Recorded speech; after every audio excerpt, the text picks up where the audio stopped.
انسان جب اپنے دل کو تعصب اور ہٹ دھرمی کے اندھیروں کے حوالے کر دیتا ہے تو پھر اس کے سامنے سچائی کے دروازے بند ہو جاتے ہیں، عقل اور دلیل کی روشنی بجھ جاتی ہے اور حسد و ضد اس کی راہوں کو مسدود کر دیتی ہے۔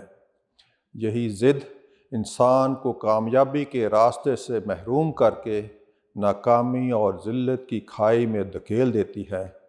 ارشاد باری تعالیٰ ہے، کیسا برا ذریعہ ہے جس سے یہ اپنے نفس کی تسلی حاصل کرتے ہیں، جو ہدایت اللہ نے نازل کی ہے اس کو قبول کرنے سے صرف اس ضد کی بنا پر انکار کر رہے ہیں کہ اللہ نے اپنے فضل، وحی اور رسالت سے اپنے جس بندے کو خود چاہا نواز دیا، لہٰذا اب یہ غضب بلائے غضب کے مستحق ہو گئے ہیں اور ایسے کافروں کے لیے سخت ذلت آمیز سزا مقرر ہے۔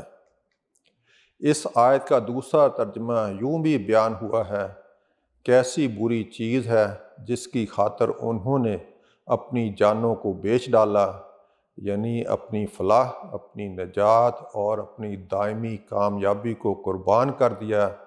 یہ لوگ چاہتے تھے کہ نبی انہی کی قوم میں مبعوث ہو، مگر جب اللہ نے اپنے فضل سے نبی صلی اللہ علیہ وآلہ وسلم کو ایک دوسری قوم میں بھیجا تو ان کے تکبر اور تعصب نے انہیں حق کے انکار پر آمادہ کر دیا۔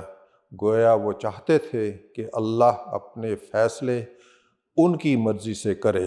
یہی رویہ ان کو غضب بلائے غضب کا مستحق بنا گیا اور نتیجہ یہ ہوا کہ وہ ذلت آمیز عذاب کے حقدار ٹھہرے۔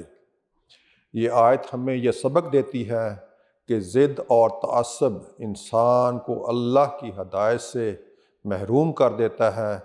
اصل کامیابی یہ ہے کہ انسان اللہ کے فیصلے کو دل سے قبول کرے اور اس کے منتخب کردہ راستے پر چلنے کو سعادت سمجھے۔ اے اللہ ہمیں ضد اور تعصب سے بچا، اپنے فیصلوں پر راضی رہنے والا بنا اور اپنی ہدایت کو قبول کرنے کی توفیق عطا فرما۔ آمین یا رب العالمین۔